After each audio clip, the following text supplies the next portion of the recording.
Hey guys, welcome back dans une nouvelle vidéo après un an d'absence, un an où j'ai pas posté sur la chaîne. Et voilà, cette année en fait, il s'est passé pas mal de choses et une des principales, c'est que je suis devenu papa.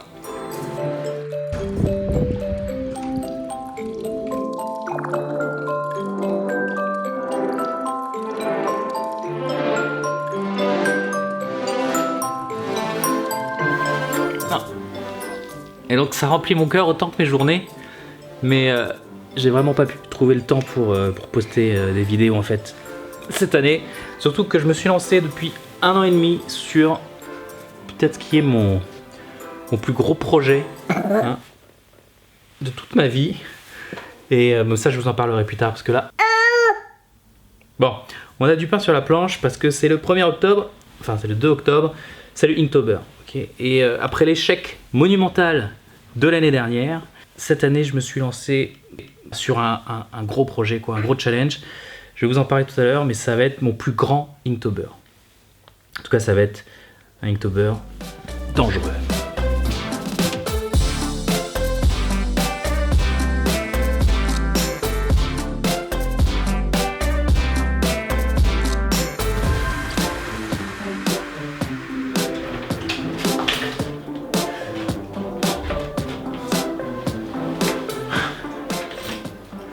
Plaisir de revenir. Ça reste pas poussiéreux. Il y a même le Inktober, logo d'Inktober qui m'attend là sur l'écran. Je l'attendais depuis un an en fait, parce que la dernière vidéo que j'ai postée c'était pour Inktober. Ça fait plaisir d'être de retour. Donc on revient dans le dur du sujet. Je vais vous expliquer un petit peu mon Inktober de cette année. Et ça c'est un peu désagréable, mon chewing-gum dans la vie. Plein les moumines. Donc pour vous expliquer mon Inktober de cette année. Je sais que ça fait un an que j'ai quasiment rien posté sur cette chaîne YouTube, à part quelques podcasts, qui sont les lives qu'il y a sur le Discord. Et ça peut donner l'impression que j'ai rien fait, que en tout cas rien de créatif. Et pourtant je pense que c'est l'année où j'ai le plus bossé, où j'ai le plus créé de toute ma vie. C'est juste que je peux pas vous le montrer. Pas encore. Bientôt. Bientôt. Ça m'a fait réfléchir sur pas mal de choses et justement sur le sujet que je voulais aborder pour cette vidéo de reprise. Et finalement, je me suis arrêté sur cette idée qui est vraiment hyper importante et qui est fondamentale notamment pour cette chaîne et qui est liée à ce challenge. C'est la notion de création, la notion de créer quelque chose. La raison d'exister de ce challenge, c'est de pousser les gens en fait à créer. C'est les gens qui sont mal d'aspiration, qui ont besoin en fait d'un petit coup de pied pour créer. Ce challenge en fait a été créé pour ça. Se forcer à dessiner tous les jours, à créer un dessin nouveau tous les jours, d'avoir quelque chose dont à la fin du mois on peut être fier. C'est vraiment une notion qui est extrêmement puissante parce qu'en fait la création, ça reste quand même l'idée de matérialiser concrètement à l'extérieur de soi quelque chose qui était à l'intérieur. On donne quelque chose de nous au monde quand on crée. Et du coup, il faut que ça soit un désir intense pour pouvoir faire ce transfert de l'intérieur vers l'extérieur. Il y a un peu cette idée de si je ne crée pas, en fait, je meurs. Et si vous regardez cette chaîne, c'est que vous aussi, en fait, vous sentez ce truc qui vous brûle au fond, là, ce désir de créer quelque chose, de créer des images, de créer des dessins, des histoires, des films, des vidéos qui n'existaient pas avant. Vous l'avez, ça, au fond de vous, ce désir de créer. Je pense qu'il faut que je vous parle de la pyramide de la créativité de Casey Neistat.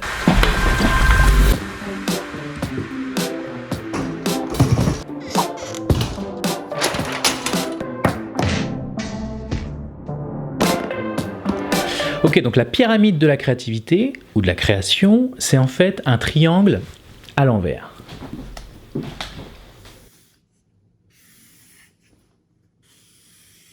Vous avez un axe désordonné sur la gauche, donc désordonné, il est bien ordonné, mais c'est l'axe désordonné, qui monte comme ça et qui correspond à la quantité de gens qui sont en contact avec votre création, qui vont consommer en fait votre création. Et on a un axe des abscisses qui correspond à la quantité de travail que vous devez fournir. C'est le work harder là. Okay. Plus c'est large, plus il faut worker harder. Bon, et cette pyramide, on va la diviser en 3. Et en bas là, on a pour commencer la notion de créer. Tout simplement, créer quelque chose. Et c'est pas si simple en fait de créer, hein, parce que pour créer, il faut avoir une idée. Et on a souvent tendance à penser que tout ce qu'il nous faut en fait, c'est d'avoir la bonne idée, de trouver la bonne idée.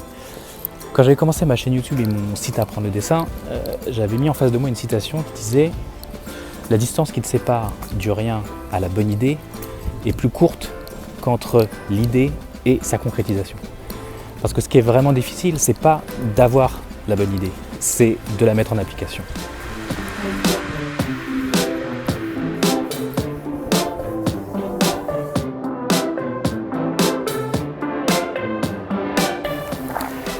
L'autre jour, en prévision de la sortie de Matrix 4, en décembre je crois, on a revu en famille Matrix 1.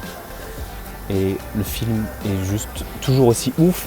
Et pour ceux d'entre vous qui ont vécu comme moi la sortie au cinéma de Matrix, qui ont vu Matrix pour la première fois en salle, vous vous rappelez à quel point c'était quelque chose qu'on n'avait jamais vu avant, quoi. C'était une expérience unique. Et au moment où le film est sorti, en fait tous les scénaristes étaient hyper vénères. Parce que tout le monde avait eu cette idée avant, hein, cette idée d'avoir un monde faux où le personnage évolue et que c'est un monde faux qui a été créé par un être démiurge, comme ce que va faire par exemple le Truman Show. Et en fait, ils étaient tous énervés de ne pas avoir fait cette idée. Et en fait, les frères Wachowski, c'est les seuls qui ont trouvé le petit truc qui a permis de faire cette idée, de la rendre concrète. Et ils ont fait le film parfait.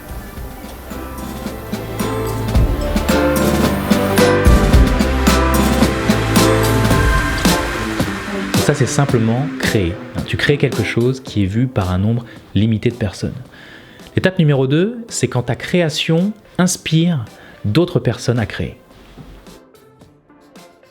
Voilà, tu fais quelque chose qui est vu par un certain nombre de personnes et qui les inspire à leur tour à créer quelque chose à eux.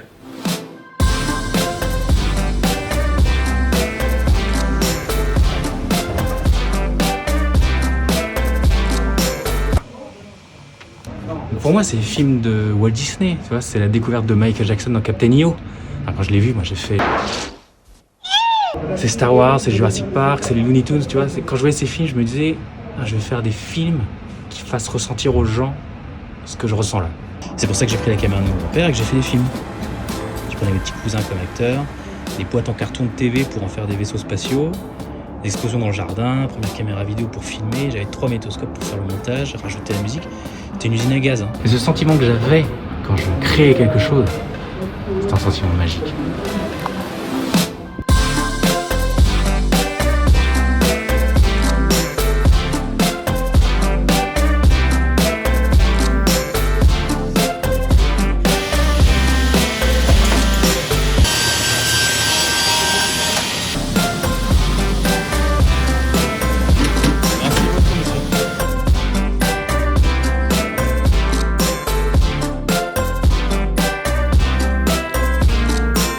Et le dernier tiers de la pyramide, c'est à la fois le plus large et le plus haut, parce que c'est à la fois celui qui va demander le plus de travail, qui va être le plus difficile à atteindre, et en même temps celui qui peut toucher le plus grand nombre de personnes, qui peut avoir le plus grand impact sur les gens et sur le monde. Et c'est le suivant, c'est de créer un outil qui va permettre aux autres de créer.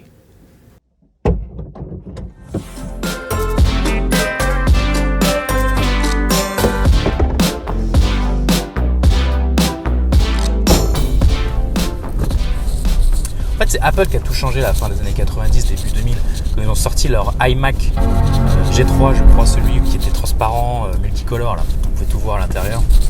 Je me rappelle, c'était mon pote Romain au lycée qui en avait un, qui m'avait initié au montage numérique sur Final Cut Pro. Et c'était fou, en fait, tout ce qu'on pouvait faire en numérique, qu'on ne pouvait pas faire avant en vidéo, en analogique. Moi, par exemple, si je voulais faire un dessin animé quand j'étais petit, en fait, c'était pas possible en vidéo. Il n'y avait pas de système image par image, donc j'étais obligé de prendre la caméra Super 8 de mon grand-père qui tournait que à 18 images secondes, qui n'avait pas de son, c'était hyper galère pour tourner, une fois sur deux l'image était floue, il fallait en plus attendre une semaine pour développer la pellicule et voir que tout était flou. C'était hyper galère. Aujourd'hui, un enfant de 10 ans prend un iPad, prend Procreate, il peut te faire, dans la théorie, un dessin animé qui va avoir la qualité visuelle d'un dessin animé professionnel, instantanément. Et ça a tout changé. En fait. Et c'est sur ce dernier tiers que j'ai travaillé toute cette année. Donc c'est ma tentative de créer un outil. Et j'ai vraiment essayé que ça soit le meilleur outil possible. Hein. C'est pour ça que ça m'a pris autant de temps, que ça m'a pris presque 1 an et demi.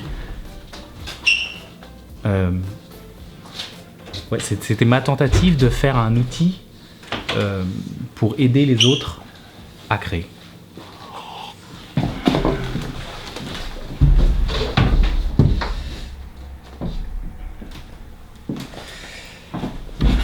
Bon, et voilà, c'est pour ça que pour ce Inktober, j'ai voulu faire en fait quelque chose qui est pour moi emblématique de la créativité, hein, qui m'a inspiré à créer en utilisant du coup l'outil de création qu'est le Inktober. Je vous explique tout de suite. En 1990, le peintre surréaliste américain Mark Ryden, qui est surnommé le Walt Disney déjanté, est contacté par Sony pour réaliser la cover du prochain album de Michael Jackson, Dangerous. L'artiste va alors peindre un véritable tableau à l'acrylique sur une toile de 91,5 cm sur 91,5 cm, donc presque 1 mètre carré. Et ce qui est pour moi l'une des plus incroyables pochettes de disques jamais créées. Michael passe de pochettes d'albums qui sont certes jolies, mais simples, hein, de simples photos, à une œuvre graphique flamboyante, très chargée visuellement, extrêmement complexe, remplie de codes et de références à l'histoire de la peinture, et qui reste encore aujourd'hui assez mystérieuse.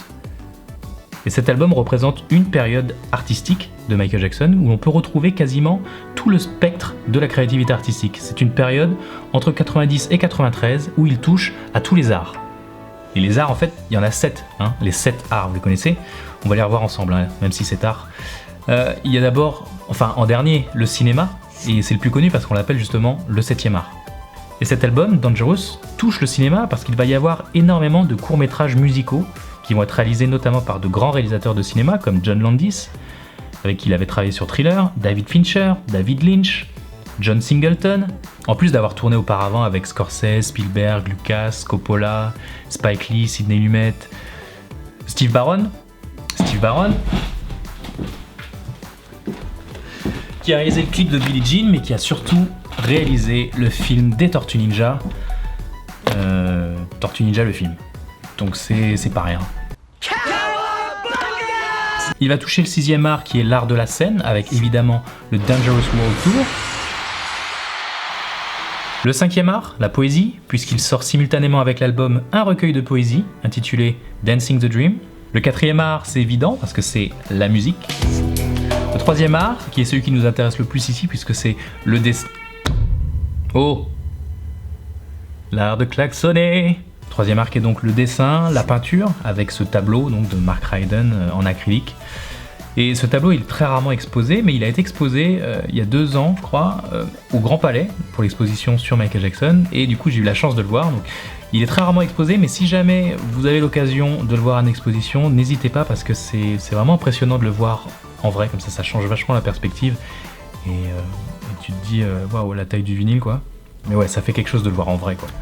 Après, les 2 derniers arts sont peut-être un petit peu moins évidents par rapport à cette période, mais qui sont quand même liés à Michael Jackson, puisque la sculpture, qui est l'art numéro 2, sera l'objet de l'album d'après. Voilà, la couverture de l'album History, hein, qui, même si c'est une statue en 3D, a été sculptée dans la vraie vie par une sculpteuse. Ah, c'est plus facile. Sculptrice ou sculpteuse? C'est plus facile à dire, sculpteuse quand même. Ah, c'est sculptrice, bon. Sculptrice. La statue de History qui a donc été sculptée par une sculptrice avant d'être modélisée en 3D. Et enfin l'art premier, l'architecture, qu'on peut retrouver dans Neverland, qui est son Xanadu, son Disneyland personnel, construit à cette époque et qui est d'ailleurs un des sujets du tableau de Ryden. Allez, pour continuer la blague, on dit souvent que le 8e art c'est le jeu vidéo ou la BD ou la BD est le 9e art, bon je sais plus, mais c'est soit l'un soit l'autre. Et bon, il y a une multitude de BD sur Michael Jackson, et il y a évidemment à cette époque le célèbre jeu sur Mega Drive, Moonwalker. Donc la boucle est bouclée, il n'y a pas de boucle. J'espère que YouTube sera le 10e, 11e, 15e art. J'espère. Bon.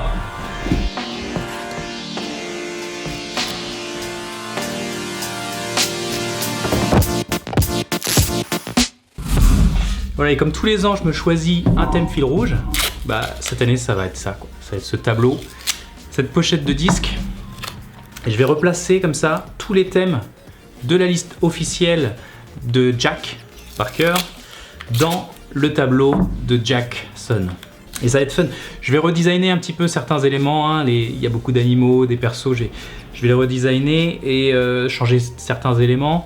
Et puis surtout, ça va me permettre de parler des influences, enfin des inspirations artistiques de ce tableau, parce qu'effectivement lui aussi il a été inspiré par d'autres artistes. Donc ça va être fun. Et puis évidemment,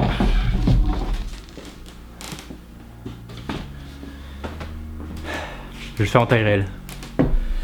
Alors la feuille fait pas tout à fait 91,5, hein. J'ai trouvé que 91,4 sur 91,4. Donc il va manquer 1 mm carré. Mais voilà, je me lance cette année un challenge un peu vénère. J'espère que ça va vous motiver. J'espère que ça va vous motiver à faire un Inktober de ouf. Parce que le Inktober, c'est le moment de créer. C'est un thème par jour pour se forcer à créer, ok? Même si vous n'avez pas le bon matos, restez pas assis sur vos idées. Faites avec les moyens du bord. Il n'y a rien de plus beau que de créer. D'être à l'origine de la naissance de quelque chose, là où il n'y avait rien avant. Donc foncez, prenez ce qui vous inspire, quelque chose qui vous donne la niaque, le feu sacré, qui vous empêche de dormir tellement vous y pensez. Puis prenez une feuille, un crayon et créez.